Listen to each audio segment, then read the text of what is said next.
nta kintu kiryoha gutabarirwa ahantu wasebeje. Biraryoha gutabarirwa ahantu wasuzuguriwe. Umuntu wese mwubahe, kuko umuntu agihumeka n'umukandida wo gutabarwa. Umuntu akiri mazima amateka yahinduka. Ejo amateka ngo hari kurira kwararira umuntu nijoro, ariko bwaca mu gitondo impundu zikavuga. Uwo muntu ntumurebere mu biharimo. Ejo wasanga uzajya gusaba serivisi ugasanga ni uyisaba. Uwo muntu umufasha niba hari icyo ushoboye, niba ntacyo ushoboye wimufatanya n'ibiceceka. Wasanga umwana wawe ejo uzasanga yiga ku kigo cye. Imana ibaho umugisha. Ndashimira Imana ko ngize umugisha wo kuba hano. Kubo tutazi nitwa Mbarishimana Geni, ndi umuvugabutumwa bwiza, ndi umugabo ndubatse, mfite umudamu n'abana batatu, nsengera Bethsaida Church kwa Bishop Rugamba. Nishimiye kuba hano umukozi w'Imana, turaziranye cyane. Imana yarakoze nyine kumurinda natwe ikaturinda, kandi Imana ishimwe ko ari Imana isezeranya yarangiza igasohoza. Haleluya, haleluya. Ntabwo ndibuze kubagora, niba mufashwa mutuje ndabatwara gutyo, ntawe ndibuze gukura mu bihe bye rwose, kuko hari usanga nyine ari wo mwuka, ariko niba wumva gufashwa nabyo ntacyo bigutwara, uze kubikora. Dawidi ngo yigeze ahimbaza Imana, umugore ngo aramureba aravuga ati koko uri umwami? Undi ati reka ngusobanurire impamvu mbyina. Arabwira ngo icya mbere we kuba uri umwamikazi wumva nta kidasanzwe kirimo, kuko n'undi wavukiye ibwami, ahubwo igitangaza ni uko waba utari umwamikazi kandi waravukiye ibwami. We wumva rero nta kidasanzwe, ariko ngiye kuba ndi umwami mbifata nk'ibidasanzwe, kuko nari mu ishyamba ndi umushumba. Rero kuba ndi umwami numva bidasanzwe kuri ngewe. Ijambo rya kabiri ati ndahimbazi yaciye so ku ngoma, yarangiza ikanyimika. Reka mbabwire, ntabwo ishimwe ryawe bisaba ko abandi baryumva ngo ubone ushime, kuko nta nubwo bateze kuzaryumva nk'uko uryumva. Ubundi ishimwe rigira agaciro ku bantu babiri, urishima n'urishimirwa, nibo baza agaciro k'ishimwe ryawe. Hari igihe uzana ukavuga ngo ndashimana ko yangaburiye, umuntu utarigeze aribwa n'inzara akumva wabuze ikindi uvuga. Hari igihe ushimana ko yakwambitse, umuntu utarigeze yambara ubusa akumva wabuze ikindi uvuga. Hari igihe ushima Imana ko utuye i Kigali, uwahavukiye akumva wabuze ikindi uvuga. Ariko nta nubwo bikwiye guhabwa agaciro n'ababyumva, bikwiye guhabwa agaciro n'uwushimira.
Numugisha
wenyine nasanze mumenyana ntuzicuze, niwe wenyine mumenyana ntuzicuze. Uzi ko hari igihe uhura n'umuntu ukicuza impamvu mwamenyanye, ukicuza impamvu mwamenyanye mu buzima, ukicuza impamvu mwahuye. Ariko ndashima Yesu, nta wamumenye ujya wicuza ko yamumenye.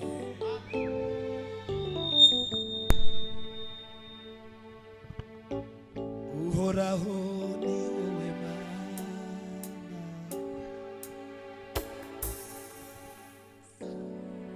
abo yabereye ibyiringiro tumuzamura amaboko tumuhe icyubahiro. Haleluya. Noneho munkundire mbere yuko tuza gukomeza ibindi tubanze dusoma ijambo ry'Imana mu gitabo cy'umuhanuzi Yesaya. Mu gitabo cy'umuhanuzi Yesaya,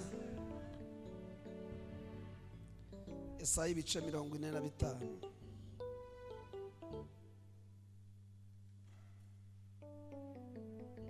Turahera ku murongo wa mbere tugeze ku murongo wa 3. Yesaya ibice 45. Hari ijambo rivuga ngo ibi ni byo Uwiteka abwira Kuro uwo yimikishije amavuta ati niwe mfashe ukuboko kw'iburyo kugira ngo kw'iburyo nkamuneshereza amahanga ari imbere ye, kandi nzakenyuruza abami kugira ngo mukingurire inzugi kandi n'amarembo ntazugarirwa. Nzakujya imbere ahataringaniye mparinganize, nzamenagura inzugi z'imiringa n'ibihindizo by'ibyuma nzabicamo kabiri. Nzaguha ubutunzi burimo umwijima n'ibintu bihishwa ahantu hiherereye, kugira ngo umenye ko ari jye Uwiteka uguhamagara mu izina ryawe, ari jyewe Mana ya Isiraheli. Amen. Dusome no mu Itangiriro 28. Itangiriro ibice 28. Duhere ku murongo wa 10 tugeze ku murongo wa 15. Itangiriro 28 duhere ku murongo wa 10 tugeze 15.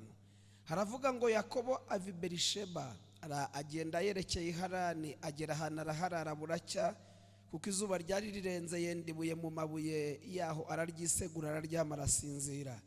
Ararota abona urwego rushinzwe hasi rukageza umutwe mu ijuru, abamarayika b'Imana baruzamukiraho bakarumanukiraho, kandi Uwiteka yarahagaze hejuru yarwo. Aramubwira ati ndi Uwiteka Imana sokuruza Aburahamu, Imana ya Isaka. Iki gihugu uryamyemo nzakiguha ubwawe n'urubyaro rwawe. Urubyaro rwawe ruzahwana n'umukungugu wo hasi, uzakwira iburengerazuba n'iburasirazuba n'ikasi n'ikusi, kandi muri we no mu rubyaro rwawe nimo imiryango yo mu isi yose izaherwa umugisha. 15. Dore ndi kumwe nawe, nzakurindira aho uzajya hose, kandi nzakora muri iki gihugu, kuko ntazagusiga ntarakora ibyo nkubwiye. Nimwakire neza ijambo ry'Imana. Turishimiye Imana. Ndagira ngo tuganire ijambo rivuga ngo imbaraga z'isezerano. Imbaraga z'isezerano.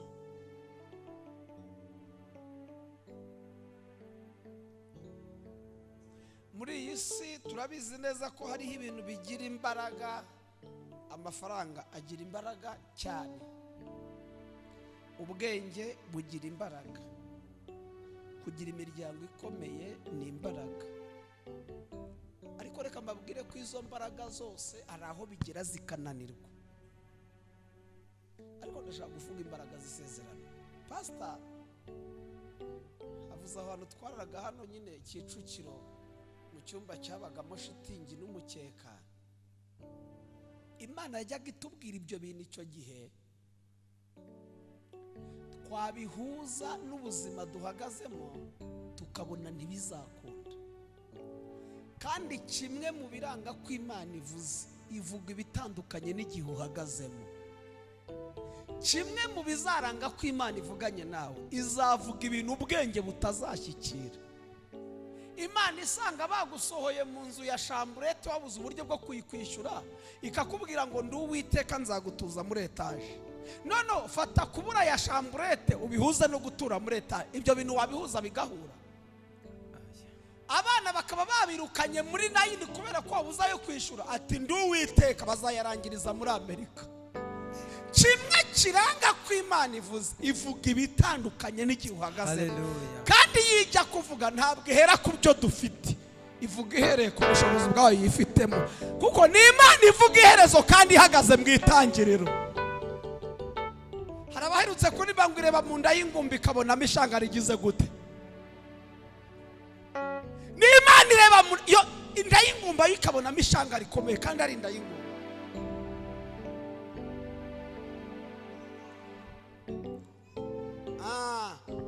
kugira ngo urebe ko Imana yakwambitse, ntabwo ukwiye gufata ubu kugira ngo ndebe ko Imana yanyambitse, ntabwo nkwiye gufata imyenda nambaye ngo nyihuze n'iya pastor. Oya, nimbihuza nzabona yambaye neza kundusha, nzabona yambaye imyenda ihenze kundusha, mbone nta shimwe rihari. Ariko kugira ngo mbone ko Imana yanyambitse, nzafata imyenda nambaye uyu munsi nyihuze niyo nambaraga mu minsi yashize, nibwo nzabona ko Imana yanyambitse. Kugira ngo ndebe ko hari aho Imana ingejeje, ntabwo nkwiye gufata ubuzima bwanjye ngo mbuhuze n'ubw'umuturanyi, ahubwo nzafata ubuzima bwanjye bw'uyu munsi mbuhuze n'ubuzima bwa kera hashize, nibwo nzabona hari ahantu Imana inkuye. Ubu wazana ifoto zanyu mwese zo muri 2000, uko mwasaga muri 2000, reka tuvuge 2010, ushobora kugira ngo si wowe.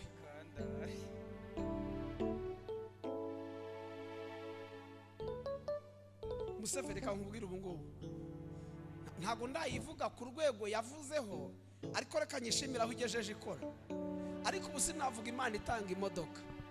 Museveni ntabwo nyizi, ujye uyivuga ni wowe uyifite. Ntabwo ungi Imana itanga imodoka nayivuga. Ngewe nzi Imana itanga perimi kuko niyo yampaye, ariko Imana itanga imodoka ntayo nzi. Kandi mu gihe itarayima ntabwo nzavuga Imana Museveni ujye uyivuga wowe urayifite. Ubu ntabwo navuga Imana itanga inzu, ntabwo nyizi, ahubwo nzi Imana yishyura ubukode umuntu atagira akazi. Umuntu wese nayivuga bingana nuko ayizi. Haleluya! Yohana aravuze ngo iyo amaso yacu yabonye, iyo amatwi yacu yumvishe, iyo intoki zacu zakozeho. Ntabwo Imana ikeneye kuyivuga nk'uko bayikubwiye, Imana ikeneye kuyivuga nk'uko wayibonye. Abayibonye babyara bavuga ngo ni Imana itanga urubyaro. Umuntu wese nayivuga bingana nuko ayizi. Niyo mpamvu umubyeyi ucuranga neza, uririmba neza, ariko uracyari umusore cyangwa uruba? Uracyari umusore? Umwaka utanga iki gihe ntuzabukira umusore.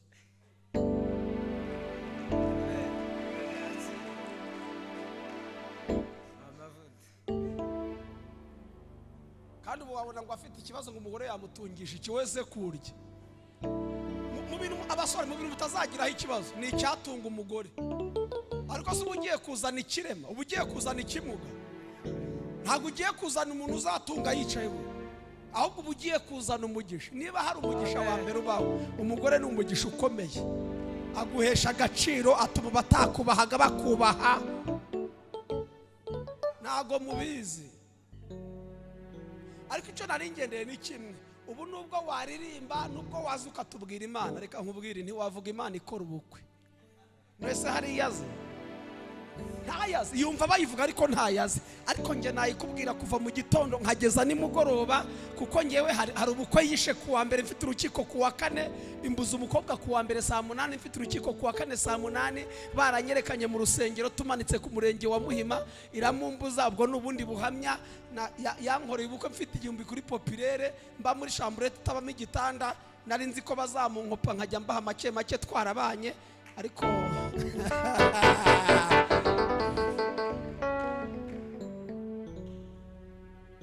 ubwo nakubwira Imana ikora ubukwe. Ntabwo ndi buvuge nkaho ndi bubimarayo. Uyu munsi turi kumwe, kuwa kane turi kumwe, ku cyumweru turi kumwe. Ibyo nari buvuga uyu munsi nzabivuga mu yindi minsi. Niyo mpamvu umumama aza hano gushima Imana, akaza ati ndashimana ko yankuye ku iseta amahoro. Ukabona abandi babyeyi barariza, ukabona abakobwa bakanuye gurya kubera iki ntibazi bibera ku iseta. Ntabwo iryo shimwe baryumva. Mubwire ngo uyu mugoroba tugiye kuvuga ku mbaraga z'isezerano. Niba hari ahantu njya mbwiriza nkumva ndaryohewe cyane, niyo ndi kubwiriza muri Kicukiro. Uzi impamvu? Reka nkubwire impamvu imwe nubwo ari nyinshi. 2008 nari mayibobo hano muri Eto Kicukiro. 2008 nabaga muri Eto Kicukiro ndi mayibobo.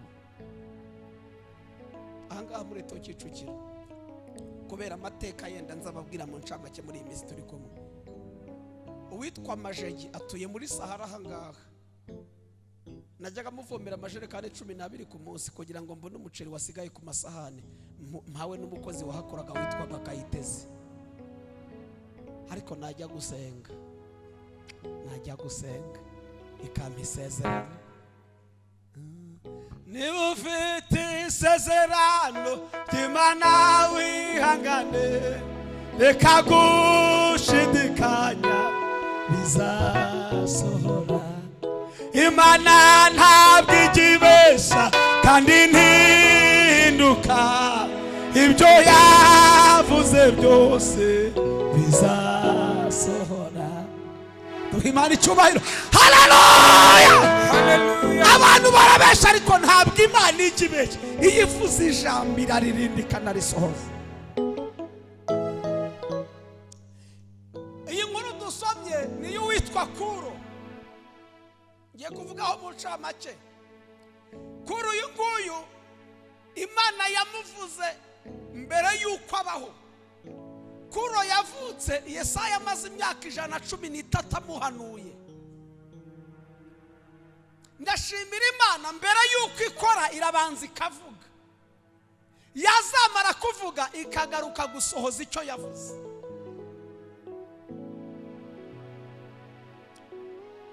Bibiliya igaragaza umwami w'Ubumedi witwaga Estashi. Uyu mwami ngo yagize inzozi, ahamagara abanyabwenge ngo baramubwira ati rero inzozi zirasobanura ko uzakomoka ku mukobwa wawe azakuzungura, ni uzaba umwami w'iki gihugu. Umukobwa yitwaga Mandani niwe mukobwa w'uyu mwami. Uyu mwami akimara kumva ko umukobwa azabyara umwana akamuzungura, atangira gutegura strategy z'uburyo azaburizamo uyu mugambi wo kuzazungurwa n'umwuzukuru. Hakaba hari igihugu cyagiye cyitwa Ubuperesi, byari Umedi n'Ubuperesi. Uyu mwami ngo aravuga ngo nzashingira umukobwa wanjye mu Buperesi kugira ngo mburizemo umugambi wazatuma abyara umwana akazaza kunzungura. Igihe kigeze umukobwa agiye gushaka, aragenda ashaka mu Buperesi, ariko ngo atanga itegeko ngo najya kubyara azaze kubyarira mu Bumedi, mu gihugu sayoboye. Yashakaga ikirero, yabwiye ababyaza ngo uyu mukobwa wanjye naramuka abyaye umwana w'umukobwa muzarekabeho, ariko naramuka abyaye umwana w'umuhungu muzamunzanire, hari icyo nshaka kuzamukoresha. Kandi nimumara kumunzanira muzabwira umukobwa wanjye yuko yabyaye umwana upfuye. Ibi byose biri gutegurwa ni uburyo bwo kurwanya icyo Imana yavuze. Ariko nta buhanga, nta banyabwenge, nta maboko, nta bakonikoni baburizamo icyo Imana yagambiriye. Tuzamura amaboko duha Imana icyubahiro. Araza arabyara, amaze kubyara abyara umuhungu. Amaze kubyara umuhungu, mbibutse ko uretse se wenyine w'uyu mukobwa akaba sekuru w'uyu mwana, niwe wenyine uzi icyo Imana yavuze ku mwana uzakomoka ku mukobwa we. Ndetse n'abanyabwenge basobanuye nibo bari bazi n'uyu mukobwa ntiyari azi icyo Imana yavuze ku bana bazamukomokaho. Ngo abyara umwana w'umuhungu, abaganga baramumuzanira, babwira umukobwa ati wabyaye umwana upfuye, ntiyabona n'umurambo w'umwana we. Ati rosubire mu Buperesi ugende ubwira umugabo ko wabyaye umwana upfuye. Burya ntawe uburana n'umwami. Aragenda nyine avuga ko yabyaye umwana upfuye nubwo atagaragazaga umurambo. Ngo sekuru w'uyu mwana afata wa mwana ngo ahamagara umwe mu byegera byamubaga hafi, arabati uyu mwana umujyane mu misozi miremire ugenda umwicireyo, numara kumwica uzaza umbwire, uzajya kunyereka aho wamushyinguye, ariko genda umwice. Aramufata aramujyana. Mbibutse ko aho agiye kumwicira mu misozi miremire niho habaga inka z'umwami. Ibi ndi kuvuga ntabwo wabisanga muri Bibiliya, ni igitabo gisobanura amakuru y'uyu mukozi w'Imana turi kuvugaho. Ivuga ku nkuru za Kuro, niho wasanga aya mateka. Ngo amujyana mu misozi miremire, ariko wumva uburyo Imana irindi sezerano kucyo abuze imbaraga zimwica kandi yakamwishe. Ura n'umushumba waragiraga inka z'umwami, akaba ngo yarazanye amakuru ibwami. aravuga ati sugiye ati hari amakuru njyanye ibwami we kuje nahangaha ati nanjye hari akazi umwami yampaye kandi karimo amafaranga ese waretse tukagafatanya yazampemba tukagabana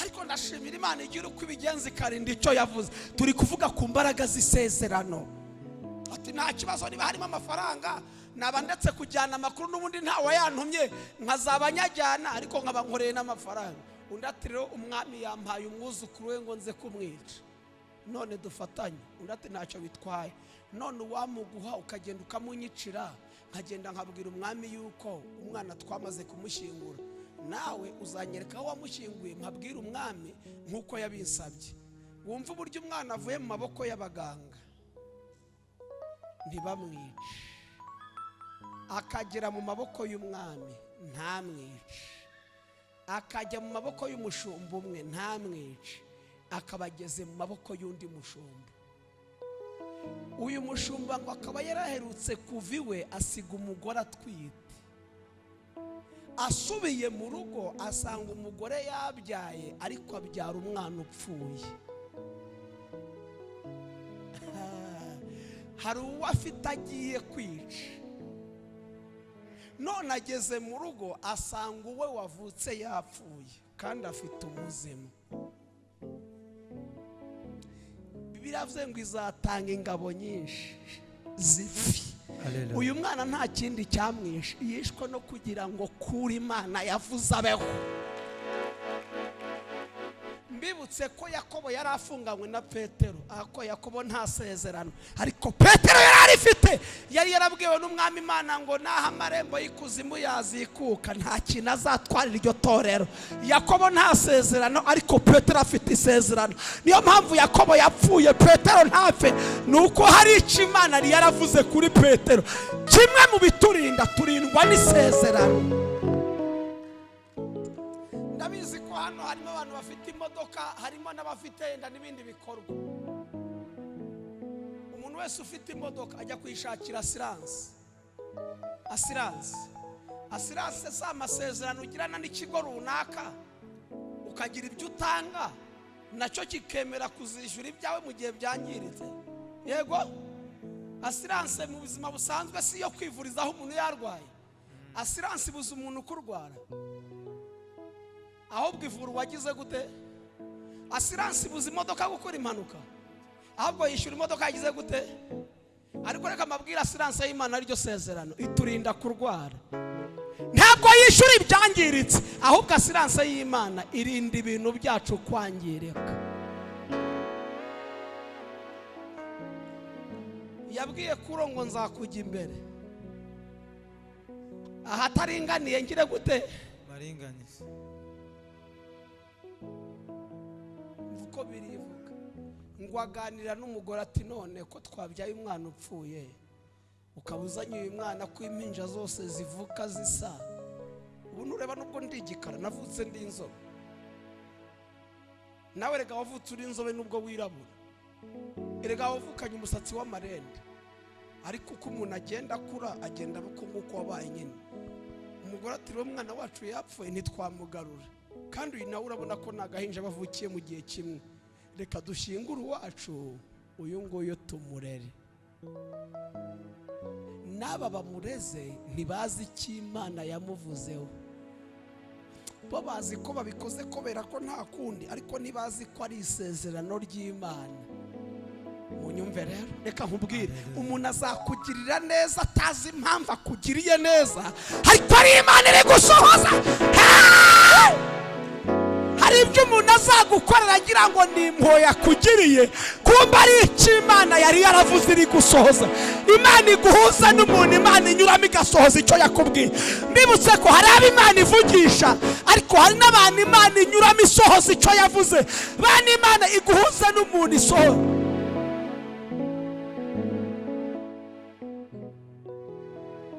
ngo baramurera none ikintu kigiye gutangaza rero uyu mushumba uragira inka z'ibwami ntabwo azajya aza gusura umugore ngo azatazanye akabido k'amata azajya atahana akabido k'inshyushyu nk'umuntu uzi ko afite umwana ukeneye amata kandi aya matara ava mu nka za sekuru w'uyu mwana. Umugani umunyarwanda yaciye yaravuze ngo inkware y'inyabugingo itora mu itongo ry'uwayihigaga.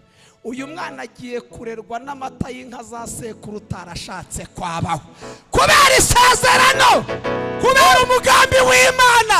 Sekuru azi ko byarangiye, kumva umuhungu arimo aranywa amata y'inka ziwe.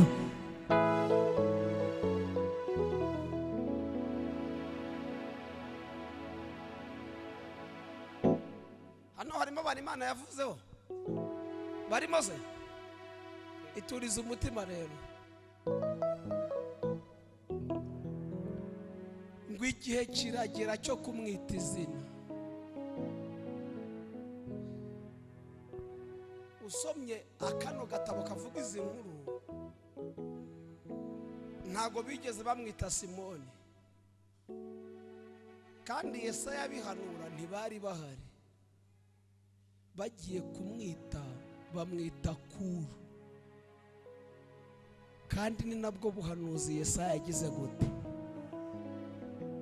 Nawe unyumvira uburyo umugambi w'Imana utajya uyoba, ntabwo umugambi w'Imana uhusha. Yesaya amuhanura hashize imyaka 113, nta nubwo bazi icyo Yesaya yahanuye. Kumbo yahanuye yageze mu biganza, bati nta rindi zina rimukwiye, agomba kwitwa Kuri, bamwita rya zina Imana yavuze.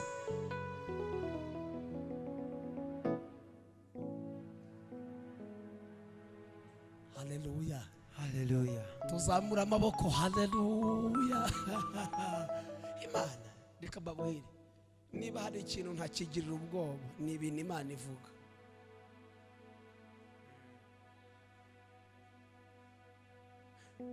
Njya ndeba umushumba wanyu namwibuka turara kuri iyo shitingi,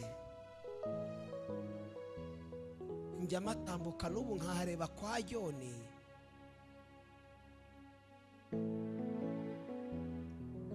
Nakwibuka ukuntu twari tumeze. Reka mbabwire, iyo umuntu apfuye adakiza bapfuye atazi uko asa. Umuntu upfuye adakiza bapfuye atazi isura ye. Nukuri ukusa sikuza. Waguha amafaranga nibwo twamenye ukuza. Uko tuzasa ntikurerekanwa, ariko niyerekanwa.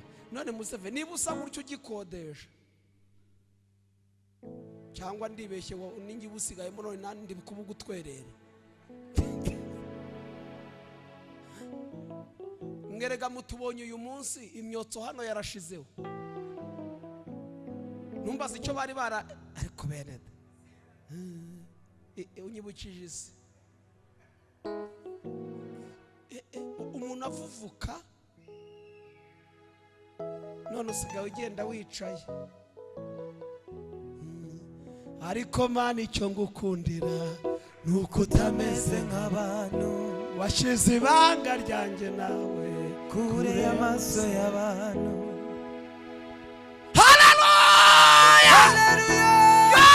Ni Imana ihindura amateka, abantu bagahindura amagambo.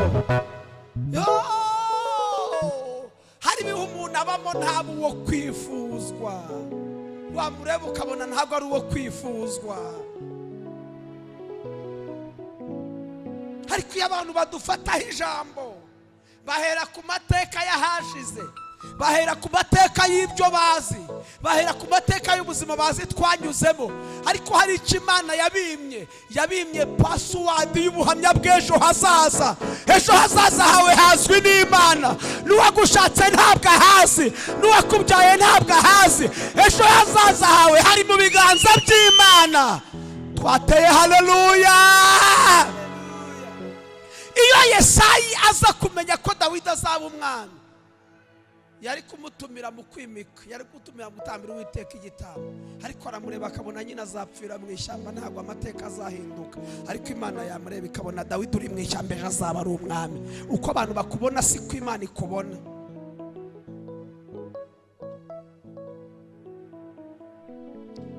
Mwese reka nkubaze ikintu. Ubu wari mayibobo 2008, hari wari uzi ko nzitwa papa w'abana?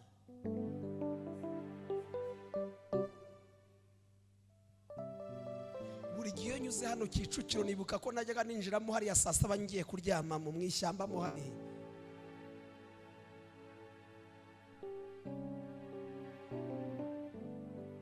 Mureke tuve ku rwego ruvuga Imana batubwiye, umuntu wese avuga Imana yabonye. Ubu maje igihe najyaga niyumukire ku masahane yiwe, byari bizwi ko nanjye nzagira umukozi mu rugo.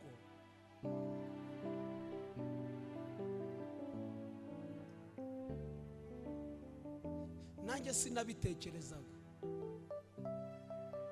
nanjye sinabyibwiraga. Mfite mama wacu n'uyu munsi aracyariho, yajyaga ambwira ngo uzapfa utikamiye nayimbwa, n'ubusanzwe ntizikama, ntacyo uzimarira, we ntaho uzagera. Ariko yabwiremeye ngo nakumenye utaraba urusoro mu nda ya mama wawe. Imana yatumenye kera. Reka mbabwire imbaraga ziyadusezeranyije niyo kwizerwa. Nasomye irimbwira ngo nubwo tutakwizera, iyo ubwayihora ari iyo kwizerwa. None uyu munsi ndi papa w'abana.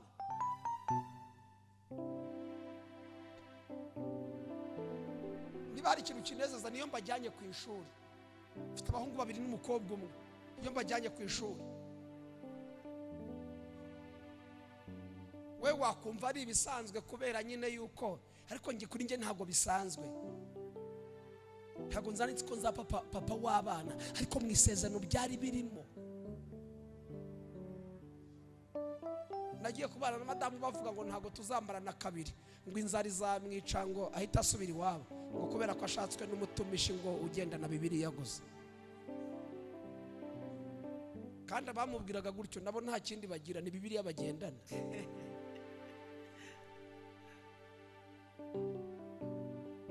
Ariko twajya gusenga ikavuga. None disi babuze ibyo bavuga, baracecetse. Ku itariki 2 z'ukwezi kwa gatandatu nzaba nuje imyaka 11 nimariye. Babuze icyo bavuga, baraceceka. Kumbi ntibazi ko mbere yuko bavuga ibyo hari icyo Imana yavuze. Bavuze nyuma yuko Imana ivuga. Imana yavuze mbere yabo. Haleluya. Twikirize haleluya. Haleluya. Ngo bamwita Kuro. Mwana ngo ageze mu myaka 13 ajya mu bya gisirikare. Ngo bakoze amarushanwa buwa mbere, bamushinga kuyobora abandi bana. Ngo aza guhana umwana umutubahirije icyo amategeko avuga, ngo bamutumira ibwami, bati ngwino usobanura uburyo wakubise uyu mwana. Ngo araza, ageze imbere y'umwami atari ku mwami, igihugu cyawe gifite amategeko yego. Iyo umuntu yishe itegeko baramuhana. Ati none nanjye ko nashyizeho amategeko namuhannye. Ngo umwami yumva uyu mwana afite ubwenge budasanzwe, atangirana gukurikirana isoko, aravuga ati uyu mwana nuwo kwande, yabyawe nande, aturuka he? Abatangiye gukurikirana. Akurikiranye ngo amakuru agaragaza yuko wa mwana atapfuye. Uwo yamuhaye ati ngwino, kuki utamwisha? Ati dore namuhaye nguyu. Yari kutamwisha. Ati nageze mu rugo nsanga umugore wanjye yabyaye umwana upfuye, duhamba wacu turero uyu nguyu. Kumbi ngo barimo barasobanura ibyayo makuru na wa mukobwa w'umwami ari aho ngaho. Ngo akajya avuga ati disi mwana wanjye yadapfa angana n'uriya. Kumbi koko niwe. Birangira amakuru amenyekanye ko bashatse kwica ari uriho. Bimenyekana atagishoboye kumwica, na nyina yamubonye. Reka nkubwire ngo nta wakwica icyo Imana yavuze ngo bikunde. Reka mbabwire ngo hari isezerano, hari imbaraga z'isezerano.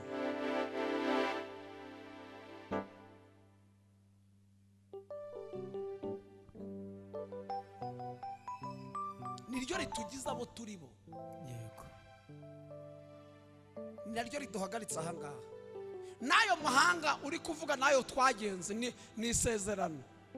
Niki cyari kutwuriza indege, niki cyari kutugendesha amahanga, ni isezerano. Tumaze kwicara hano bidakomoka ku mashuri, bikomoka ku isezerano.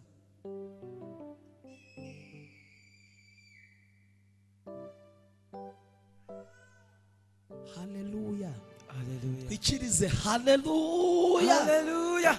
Isezerano rijya rishyiraho ubuzima, rijya rishyiraho inzira aho zitari.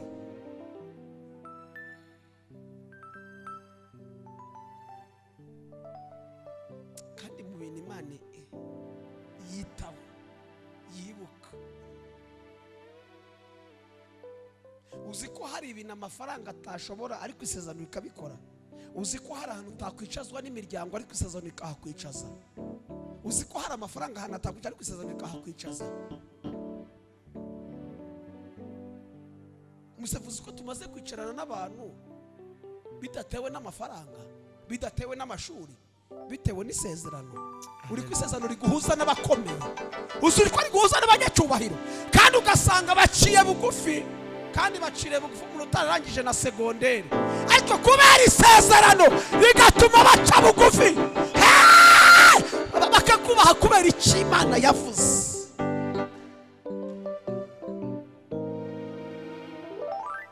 Uzi ko tujya gusaba serivisi ahantu abandi bakaba bihoreye, bati mukozi w'Imana,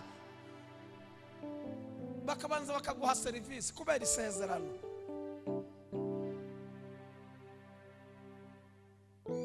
Ndashima Yesu ko yari impaye, ndashima Yesu ko yampaye amasezerano. Hari amaze gusohora ariko hari nayo ntegereje, ariko mbaye mushimiye aho agejeje akora.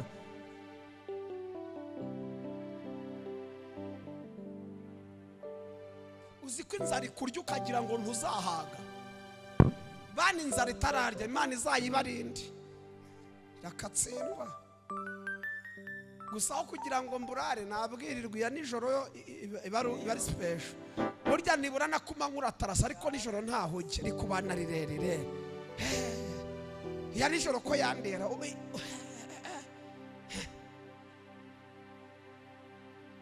ariko kumanywa uratarasa ukajya no, ariko ya nijoro.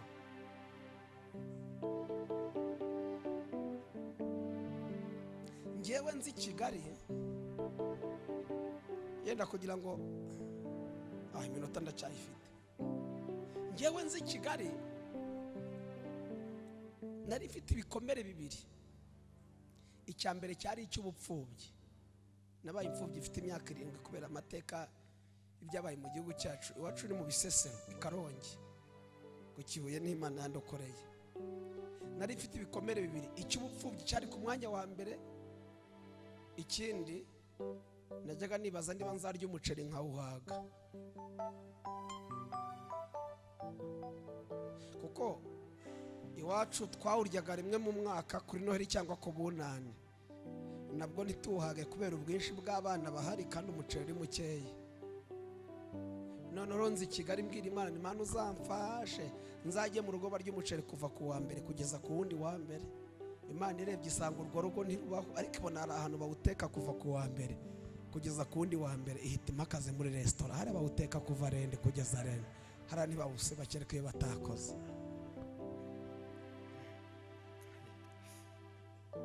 Burange ntabwo nkunda umuntu umbwira ahantu ageze, nkunda umuntu umbwira ahantu avuye, kuko aho ugeze turahabona, aho uvuye niho tutazi. Imana nacu, Imana y'ejo ntabwo tuyizi, tuzi Imana yahashize. Iyo hazaza ntabwo turayibona, ariko iyo hashize turayizi. Iyo hashize ikwiye kutwizeza ko hazaza tuzayibona. Iyo wizaye Imana yahashize, ukuntu Imana we yavuze, yavuga ngo uwo muntu w'Imana yongera agaruke muri twebwe. Yongeraga iyo twabonye cyaje yongera igaruke, iyo nabonye cyaje yongera igaruke. Ndazi akazi ka mbere nakoze, nagakoze Nyarutarama muri restaurant mu kabuga ka Nyarutarama, nahembwaga 3,000 kandi cyari kinshishikaje sa amafaranga. Icyo nishakiraga byari ibiryo kurya umuceri. Kandi buryo muzare iyo ufashe, iyo utunze umukozi ukiva mu cyaro, mu bintu bimuranga, ibishyushye n'ibikonje byose araza, ujye umureka ukwezi kumwe biba byamunaniye. Kandi reka mbabwire ikintu kimwe, yenda uretse ko tumaze kuba basirimu, mwebwe uko mwaryaga mukiva mu cyaro, ubu niko mukirya.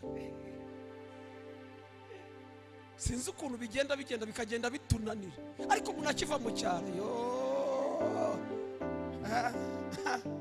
nuko umukecuru yari umudivi. Noneho ndamubwira, arambwira bite, sawa se tubanze tuganire. Ndamuganiriza, njye mfite ibikomere bibiri. Ate sibiye, nabaye igikomere cya mbere ni icy'ubupfubyi, arambwira ati icyo nta kintu nagikoraho, atariko nzagusengera.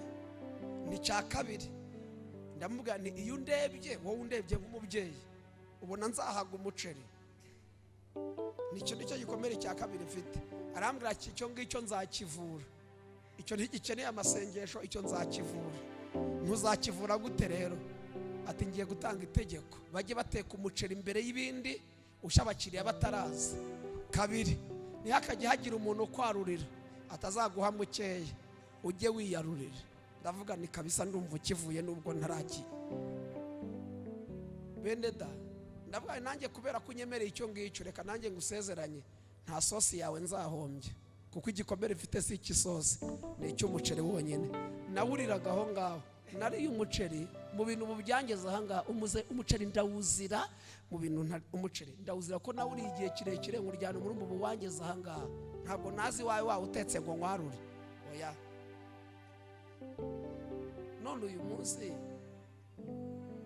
baragenda nanjye bagaha umufuka w'umuceri bagashyira mu rugo, ubwo mbifate nk'ibintu bisanzwe.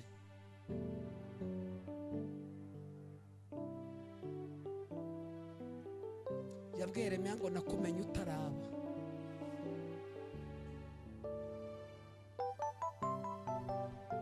Njya kuza i Kigali nari mbitewe n'ibintu byinshi. Nabonaga mama wacu dusigara ambujije amahirwe yo gukomeza kwiga, kandi afite ubuza bukurirwa na farije, mbona arayambujije.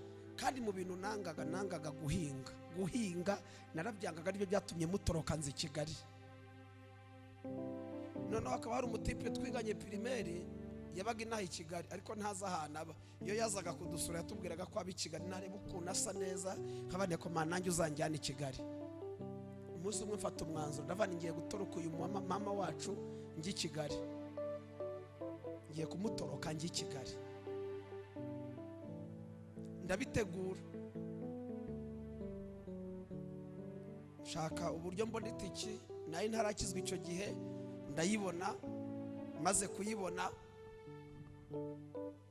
urakoze, hari mama wacu nawe ubwo avukana n'uwo mukuru yabaga igitaramo.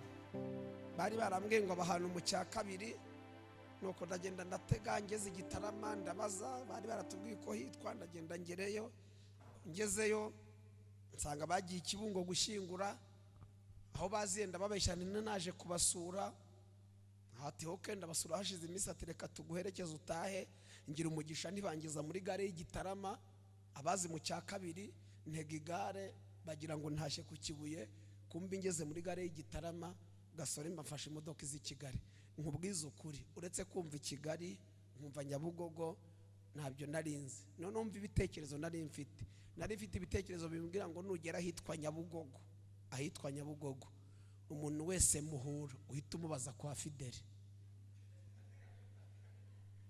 Nasanze umuntu atunga ibitekerezo bijyanye n'ahantu atinze. Aho umuntu atinze atunga ibitekerezo byaho. Reka mbabwire uko mwatekerezaga muri mu ntara siko mugitekereza, kandi ntabwo biterwa n'amashuri mwongeyeho, ahubwo byatewe n'ikirere cyaho mwatinze. Ibitekerezo byarambwiraga ngo nugira hitwa Nyabugogo umuntu wese urabaza Fideli arahita kwereka haba. Ngaho nawumva, erega ndatega ndaza nambaraje y'icyatsi kibisi, zimwe zabagaho karindari zari zanetseho Mariboro, niyo ninjiranye umujyi wa Kigali ndwaye imyate bamwe murayizi, ariko wagize ngo ntiyadukuye kure. Utazabona tumeze shaharo ko twari tumeze.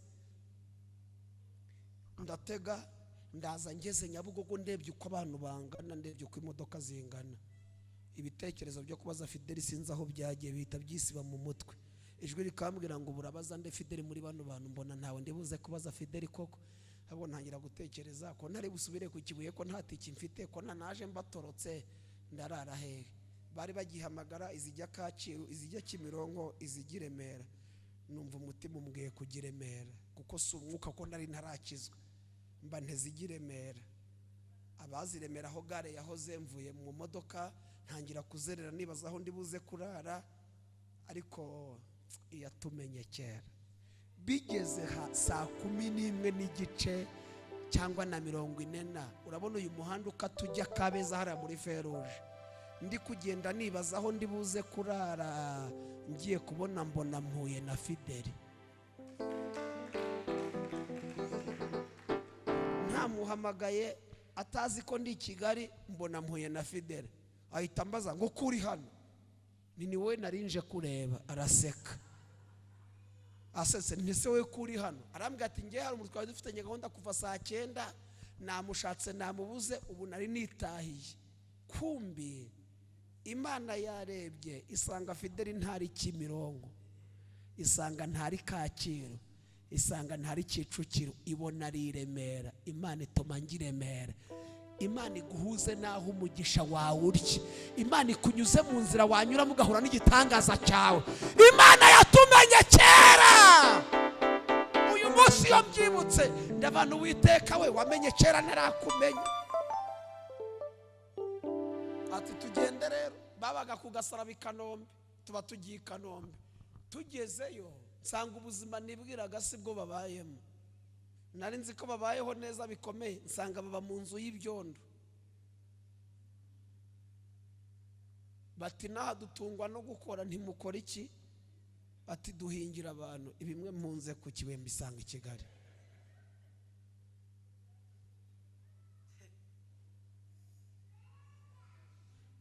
Ati iyo tutahingiye abantu, hari umukecuru tubagarira ibishyimbo, yo akaduha umuceri.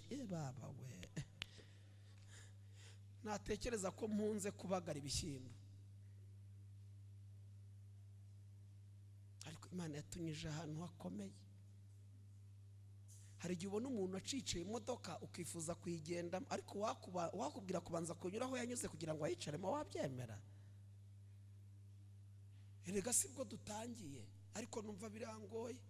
Ntangira kujya ngenda nimugoroba muri karitsiye, nkagenda mvuga uwo duhuye nta hantu wandangira akazi, nta hantu wandangira akazi. Umunsi umwe bandangira akazi ko mu rugo hari i Kanombe. Ngezeyo arambwira ati suzi guteka, ntikereka ikitabaho. Iyo umuntu ashaka akazi ntacyo ahakana. Kandi se narinzi iki?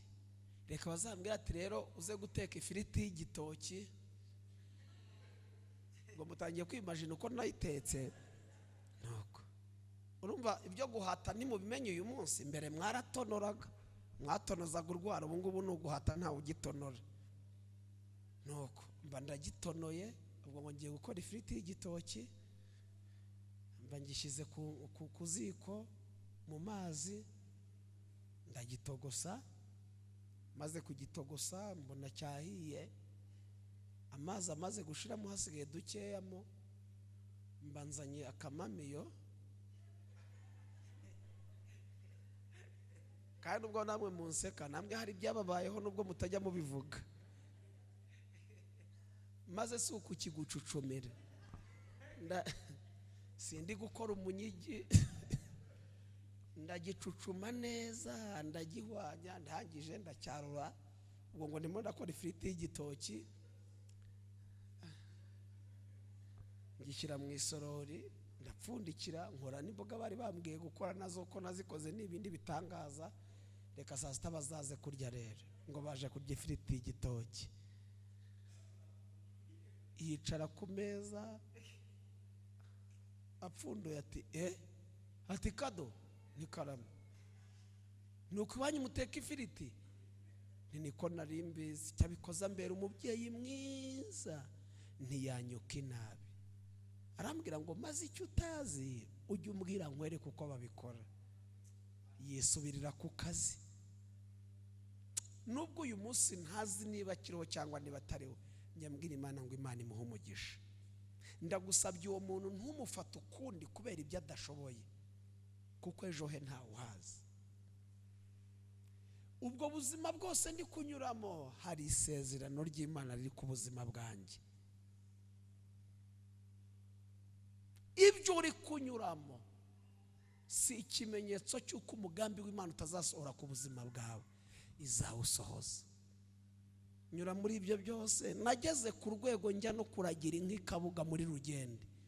Bura naho naharagiye.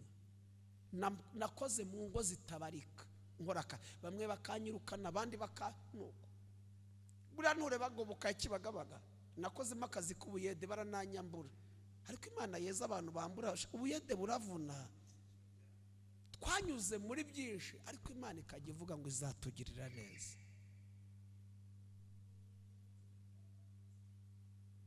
Isezerano rijya rihindura ubuzima. None hirya y'ayo mateka nanjye ndataha mu rugo rwanjye. Umwe wambwiye ngo nzapfa ntikamiye nayimbwa uyu muntu. Reka mbabwize ukuri, umuntu wese mwubahe, kuko umuntu agihumeka n'umukandida wo gutabarwa. Umuntu akiri mazima amateka yahinduka. Ejo amateka ngo hari kurira kwararira umuntu nijoro, ariko bwacya mu gitondo impundu zikavuga. Reka mbabwire ikintu Imana yambwiye. Imana yambwiye ngo biragira mu kwa gatandatu hano harimo amashimwe mashya. Biragira mu kwezi kwa gatandatu hano harimo abantu Imana yaremeye amashimwe atandukanye na yarahari. Haleluya. Kandi ntabwo ari amashimwe y'ibyo kurya, ntabwo ari amashimwe y'imyambaro, araba ari amashimwe afatika, ibihamya bifatika. Uzajya ubwira umuntu akavuga ngo Imana yawe ndayibonye. Biragira mu kwa gatandatu hari abantu Imana yaremeye amashimwe mahanga.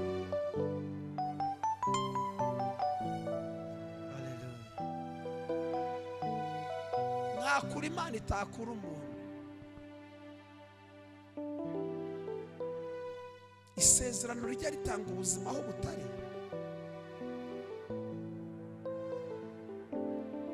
Dufite umwana mu kwa 9 abatangiye kwiga, yavukiye amezi 8, ariko avuka dufite isezerano. Ubundi abana b'amezi 8 murabizi sha, uwo mwana bari muri danje, kubaho ni bya bindi by'Imana, ubundi abo ntibajya babaho. Tugira umugisha uwacu aravuka baho, ariko avukana umwenge ku mutima. Avukana umwenge ku mutima. Aho yavukiye Kacyiru umwana avukanye umwenge ku mutima, kandi twe ntacyo twabikoraho. Turabohereza i Kanombe bazaba transfer ntahandi bakora mu Buhinde. Turasenga twibutsa Imana icyo yamuvuzeho. Dusenga iminsi 3 mbere yuko tumujyana i Kanombe, bamunyuza mu cyuma ngo barebe. Abaganga bati turi kubona ibintu, reka twongere. Bamunyuje mu cyuma basanga nta n'umwenge wigeze uhaba. Baratubwira turetse no kuhaba nta n'umwenge wigeze uhaba. Amasengesho n'imbaraga zitagaragara ariko zikora ibigaragara, n'imbaraga zidafatika ariko zikora ibintu bifatika. Isezerano rijya rikuraho urupfu rikazana ubuzima. Umwana turamutana yari muri kondisiyo zigoye, twacanaga itara ku manywa na nijoro. Umwana akomeza kuremba. Umwana aramubwira ati John, ndabizi ko uvuriza kuri mitiweli, ati ndashaka gukora umugisha ku mwana wawe, ndashaka kujya kumuvuza muri prive. Nta bushobozi bwinshi buhambaye mfite, atari ubwo mfite bwose, basi Imana izanyibukire ko navuje umwana wawe. Tumujyana hano kuri Hore Clinic hano hafi no kwa Rando. Abaganga bamusuzumye basanga ngo umwana yavukanye ikibazo cy'impyiko. Abaganga ntibabimenye, none yaramurenze, yamaze no gupfa. Yarageze ku rwego yihagarika hakaza amashyira ataragira n'umwaka n'igice. Bati impyiko y'umwana yarapfuye, ntacyo twayikoraho, kandi hano kuyikuramo biragoye. Suko tutabishoboye ariko birahenze. Ahubwo reka tubohereze Kacyiru aho umwana yavukiye, transfer CHK niho bazayikuriramo. Tujya muri ibyo ngibyo birakorwa. CHK tugeze abaganga bati by'abaganga bababwiye niko kuri. Impyiko y'umwana yamaze kwangirika, ubu ntabwo yakira, kandi twayikuramo ataragira umwaka n'igice. Nimugende mutegereze agira umwaka n'igice, muzagaruke tuyikuremo. Subira hamwe nagiye, subira gusenga. Icyavuye mu masengesho kirindishwa amasengesho. Imana irambwira ngo ko wamboye cyagende kugiye kuzongera kumbona, ariko ntihambwira uburyo nzayibona. Habura ukwezi kumwe ngo tugende ngo bayikuremo, dusubira muri control. Mwibutse ko banamukora operation, ikibazo nticyavaho. Baturabona ko twanamubaze byanze. Nimugende mutegereze, nimuhumure, umwana ufite impyiko imwe abaho ararara. Habura ukwezi kumwe ngo bayikuremo, dusubira muri control. Bamunyuje mu cyuma, barongera munyuza mu cyuma. bati cyari gutuma dukuraho impyiko y'umwana ituza aho cyagiye byararangiye. Impyiko y'umwana ni nzima. Ubu mwana wanjye afite impyiko zose nzima, nta mwenge afite ku mutima, ari normal mu kwa 9 azajya ku ishuri. Nta kindi cyamubeshejeho ni isezerano. Hari icyo Imana yari yaramuvuzeho mbere y'uko abaho. Icyo Imana yakuvuzeho kizakurinda, kizagukura mu kaga. Mungundire umwanya dusigaranye tuze kufata dusenga.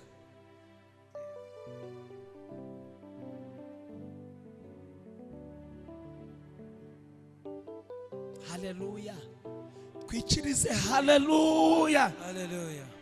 Mbere yuko dusenga reka mbabwire uyu ni umugabo uyu munsi ariko twamenyanye ari umusore. Yitwa Eric. Ni inshuti yanjye cyane. Ni umurundi. Yavuye i Burundi azinaha mu Rwanda kubera impamvu nyine runaka. Ashikira Inyamata. Inyamata ubuzima buranga. Azinaha i Kigali. Yakirwa n'abahungu turirimbana muri korari baramucumbikira. Bari batuye hafi y'urusengero. Eric namumenye aza koza intebe ku rusengero. Kandi uwo nguri muri ubwo buzima ni dogiteri. Ariko igihe ngira icyigisho kitwigiye. Igihe kikugaragaza nk'injiji kandi ufite masters. Mwese ntago nza hano mutuye. Ariko mwese ahantu mutuye mwatujwe n'igihe. Igihe kigutegeka karetsi uturamo. Reka mbabwiye nanjye aho ntuye simpakunda nuko ariho igihe kikize. Nukuri Imana impinduriye amateka nahimuka. Mwambara bijyanye n'igihe. Yenda birashoboka ko mwaje muhashye. Ariko uzareba umami yagiye mu isoko. Bitewe n'igihe arimo. Bagenda baza ngo nimunyereke inyanya z'ikimena aho ziri. Bamubaza ngo kubera iki ngo nizo zigira isosi, ariko nasanze muba munabeshya ziranasharira. Ahubwo nuko arizo zitubuka kandi zinagura makeya. Igihe nikikwemera kubaza inyanya nzima. Kabiri ukajya muri busheri ngo mu imifupa n'ibinono ngo nibyo biryo cy'isombe ni ikinyoma. Ahubwo igihe nikikwemera kubaza iroti. Igihe gihindura agaciro, igihe cyubahisha umuntu, igihe kinasuzuguza umuntu. Museve ubahana umuntu wadusuzuguye muri cya gihe umunsi ntiyabitinyuka, ariko igihe cyarabyemeraga ko badusuzugura kuko twararaga aho tugeze. Rimwe na rimwe tukajya kurara ahantu masesha atari uko tubikunze, ariko kugira ngo turebe ko ijoro ryacya. Abandi bamaraga gusenga bari batuye harya hepfo yo kwa John, bagataha bakajya kuryama, twe tukarara kuri iyo shitingi, twari gutaha tukajya heza. Ariko uyu munsi ntabwo twarara hano kubera ko twabuze aho turara.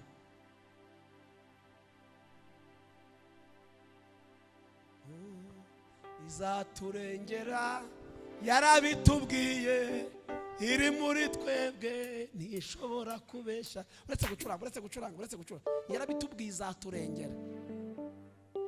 Eric turamenyana. Bwa mbere rikaza ku rusengero yari yambaye inkweto zatobotse kandi cyari gihari cy'imvura, zavomye amazi, zifite oderi imeze ukuntu. Arebye urusengero, Imana yatugereze idu urusengero. Mbere ya covid ho gato ya bishop wacu bamuhaye igikombe yuko ari ufite urusengero rwa mbere mu gihugu. N'urwa mbere mu gihugu. Arebye ukuntu rumeze, arebye uko hasa, yumva ntiyakwinjiranamo izo nkweto. Arabanza ajya hirya ku matuwarete akuramo inkweto, akaraba ibirenge kubera kuva kuri tuwarete uza mu rusengero bahashashe amabuye meza, haza n'ibirenge. Ahura n'umudiyakoni witwa Damascene, ati ko wambaye ibirenge? Ati nambaye inkweto zinuka, nanze kuza kwangiza abantu, nsize nzanitse hara kuzuba kugira ngo zite oderi mbi. Damascene ati hano ni mu rusengero, genda uzambara uzinjirana uko zimeze. Uwo nguri muri ubwo buzima ni dogiteri, ariko ntabwo igihe kigaragaza ko ari dogiteri. Arazaza mu rusengero atangira gusenga. Umunsi umwe duhura nariko Eric wajaje muri kora arambwira ati ubushobozi ntibunyemerera kuza muri kora ari kubera impamvu imwe, sinzabona imisanzu, sinzabona ama uniforme kandi sinshaka kugorana. Ndamubwira ntabwo Imana yaguha ibikoresho utari mu kazi, banza winjire mu kazi uzasaba Imana ibikoresho. Atari kuzi ko wa mugani icyo kintu ari cyo, wakwinjira muri kora Imana ikazampa ibikoresho ninjiye muri kora. Mbere yuko ayinjiramo rero icyo nagendereye, tugira amasengesho y'imisi 3 aba buri kwezi, aba buri cyumweru cya mbere cy'ukwezi. Erika yazamo umunsi wa mbere arayasenga, umunsi wa kabiri arayasenga, umunsi wa gatatu ndi kuvuga ku mbaraga z'isezerano. Ku munsi wa gatatu tuyasoza haba harimo abantu barenga 1000 na igihande yari yicayemo bibamo telefone, bibye telefone protokole kubera kuba bakoresha ibyombo barahamagarana bati hano bibyemo telefone kandi turabonamo umuntu usa n'abajura. Uzi ko hari igihe kikugaragaza nk'umujura kandi utiba, igihe hari igihe gituma bakwita indaya kandi utariyo, bakakwita umurozi kubera ukuzi utazi n'ibyatsi bivura inzoka. Barahamagarana baraza bati biragara ko uyu nguyu ari uyibye, akaba yari afite agakapu yaje atwayemo akabido atuma atwaramo amata, avuga ati mfite 500, nitusoza amasengesho ndagenda ngura akaritiro k'amata, ubwo abandi barasoza barya banywa amaboyiro n'ibindi, nanjye ndasoza amasengesho kano gashyushyu nibwo bushobozi mfite. Baramufasha baramusohokanye nakagapo bagiye kumusaka hanze. Abandi bari gusoza yitatu basimbuka, uwashoje yitatu bagira gute bamusaka, ariko afite isezerano. Babuze telefone agaruka mu rusengero, hita wumva uko yayashoje, ariko ikagivuga. Buke yaza muri korali dukomeza gusenga ikagimuha amasezerano yakabyara idahemuka. Buke ibimuhaye akazi ahantu hambere yakoreye kwa Dr. Nyirinkwaye, niho hantu hambere yabonye akazi.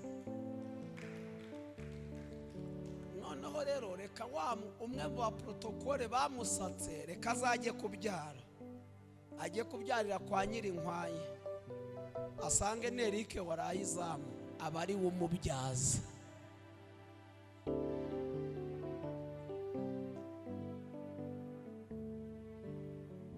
Uwo muntu ntumurebere mu biharimo, ejo wasanga uzajya gusaba serivisi ugasanga ni uyisaba. Uwo muntu umufasha niba hari icyo ushoboye, niba ntacyo ushoboye wimufatanya n'ibiceceka. Wasanga umwana wawe ejo uzasanga yiga ku kigo cye, kandi bana n'abantu bose amahoro, kuko amateka ajya ahinduka. Nabonye wari hejuru ajya hasi, nabonye wari hasi ajya hejuru, amateka ajya ahinduka. Nabonye wari Hamani ajya inyuma iyo wari umuzamu.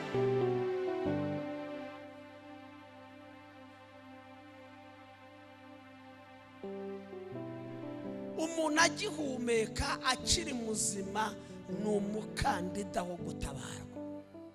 Haciye iminsi hamwe bamusakiye ahakorera ubukwe, bamwe bamusatse bari muri serivisi mu bukwe bwe bakora protokole, kuko bamusatse asa n'abajura, akoze ubukwe ari dogiteri. N'Imana ihindura amateka, bahindura amagambo.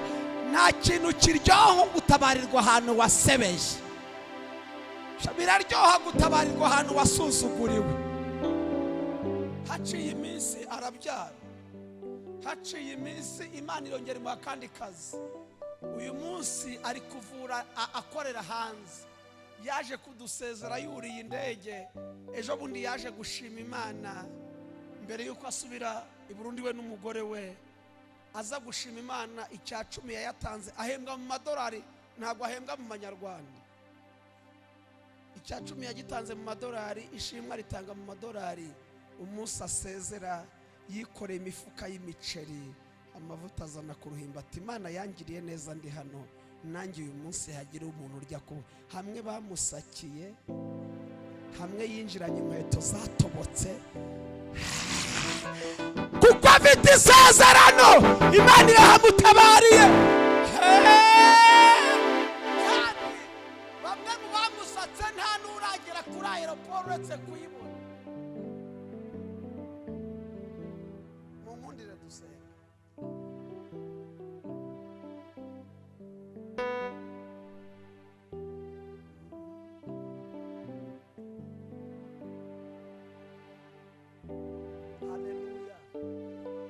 zamura amaboko haleluya mwami wanjye Yesu uri ngabinkingira ungosi imbere n'inyuma singikangwa na Satani ungosi imbere n'inyuma singikangwa na Satani mwami wanjye uri ngabinkingira ungosi imbere n'inyuma singikangwa na Satani ungosi imbere singikangwa na Satani mwami wanjye Yesu uri ngabinkingira ungosi imbere n'inyuma singikangwa na Satani ungosi imbere n'inyuma singikangwa na Satani Satani kuko ari umwanzi aneza ibibazo byinshi ubupfubyi no kwigunga ubukene ndetse n'indwara gupfusha no kwigangira abanzi bahagurutse kurwanya hari ku ijambo ryawe ijambo ryawe rikamkomeza umutima mwami wanjye Yesu uri ngabinkingira mwami wanjye Yesu uri ngabinkingira ungosi imbere n'inyuma singikangwa na Satani mwami wanjye Yesu uri ngabinkingira ungosi imbere n'inyuma singikangwa na Satani ungosi imbere n'inyuma singikangwa na Satani ungosi imbere n'inyuma singikangwa na Satani ungosi imbere n'inyuma singikangwa na Satani duhe Imana icyubahiro tuzamura amaboko dushimire imbaraga z'isezerano n'Imana isezeranya ntirebe imyaka bimaze haleluya haleluya haleluya haleluya abafite isezerano haleluya haleluya haleluya haleluya iyasezeranyije niyo kwizerwa abantu barasezeranya bikabananira cyangwa bakabura ubushobozi cyangwa bakanabyanga ariko hashimwe Imana isezeranya yarangiza igasoza icyo yasezeranyije tugiye gusenga tubwire Imana ngo turagushimiye ko hari imbaraga z'isezerano dufite kuwa kare tuzakomeza babwira uburyo Imana yankoreye ubukwe kubera isezerano kubera iki isezerano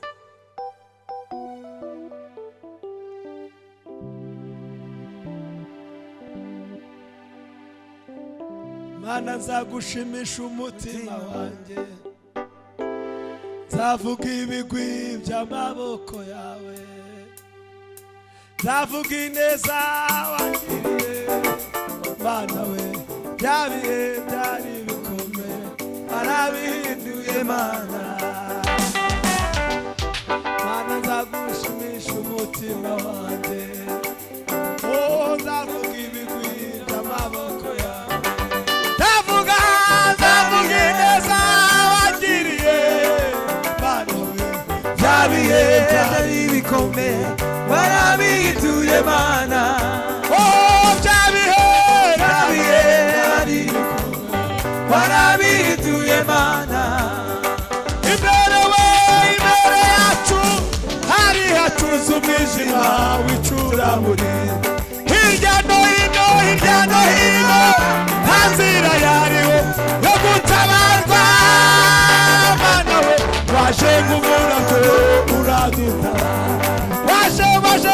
waje nk'umurabyo urabikora waje nk'umurabyo urabikora waje nk'umurabyo urabikora waje nk'umurabyo urabikora waje nk'umurabyo urabikora.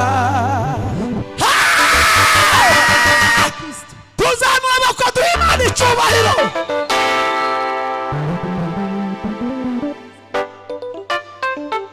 Tere sala bini fotando la sala Professor tere sala wibene fotando la dia hele sila wa foladra asiladra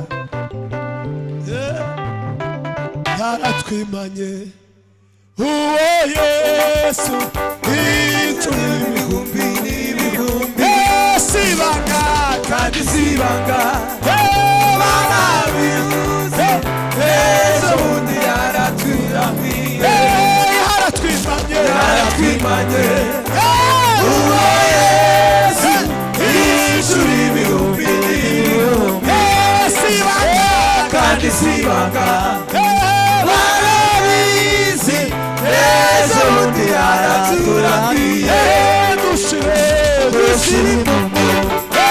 buri munsi iyo twibutse iyo neza.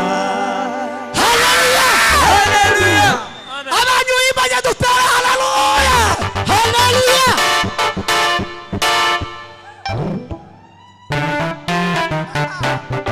tuzamura amaboko abarozi barabizi ko yakwimbanye abakonikoni barabizi ko yakwimbanye ntabwo ari ibanga barabizi bari bazi ko utazasoza uriya mwaka none n'uyu nguyu ugesheje barabizi papa Imana irambwiye ngo igukureho imiryango ya gereza. Hallelujah. Imana ikurinze kwinjira muri kandi uzira akarengane kubera ishari. Hari imiryango ya gereza Imana ifunze ku buzima bwawe. Professor Mbonye umuntu asinya sheke muri literaniro numva ijuru bamwe ngo babwiye ko hari abantu nishyuriye amadeni mu buryo butunguranye.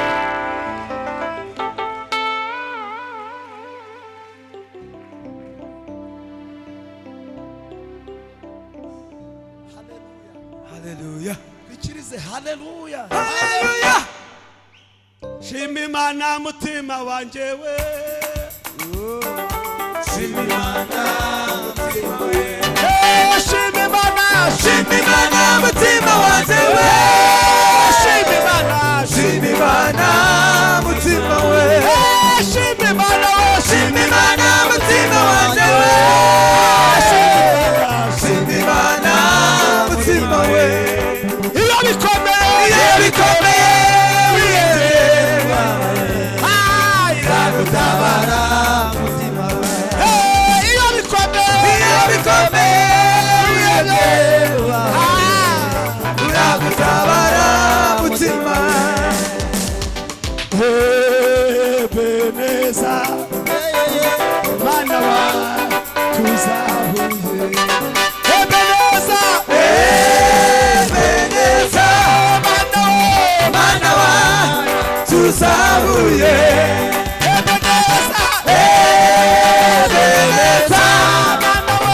mana wa tuzahuye udifite uvugira ku Mana udifite uvugira ku Mana Ebeneza mana wa tuzahuye Ebeneza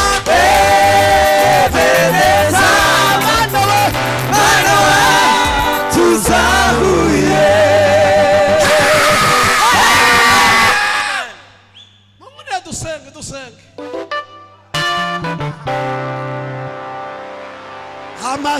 amasengesho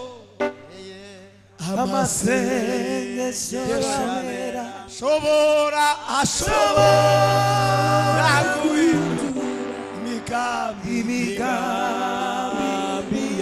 Omba kurawo akura imisozi agase Omba kurawo akura imisozi agase Omba kurawo akura imisozi agase Omba kurawo akura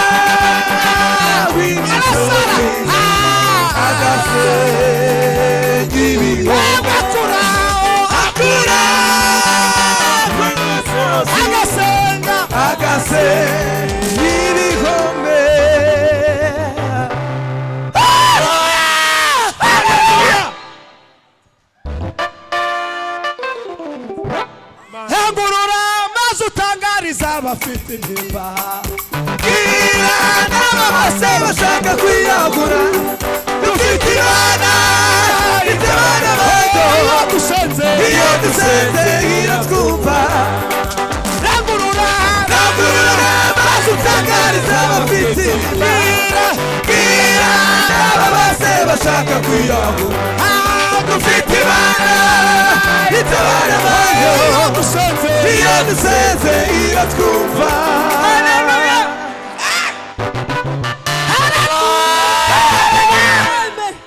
kandi ngiye umushumba atambuka umushumba natambuka araze aza dusengere ako tuzamwama ko duha Imana icyubahiro tuzamwama ko dushimire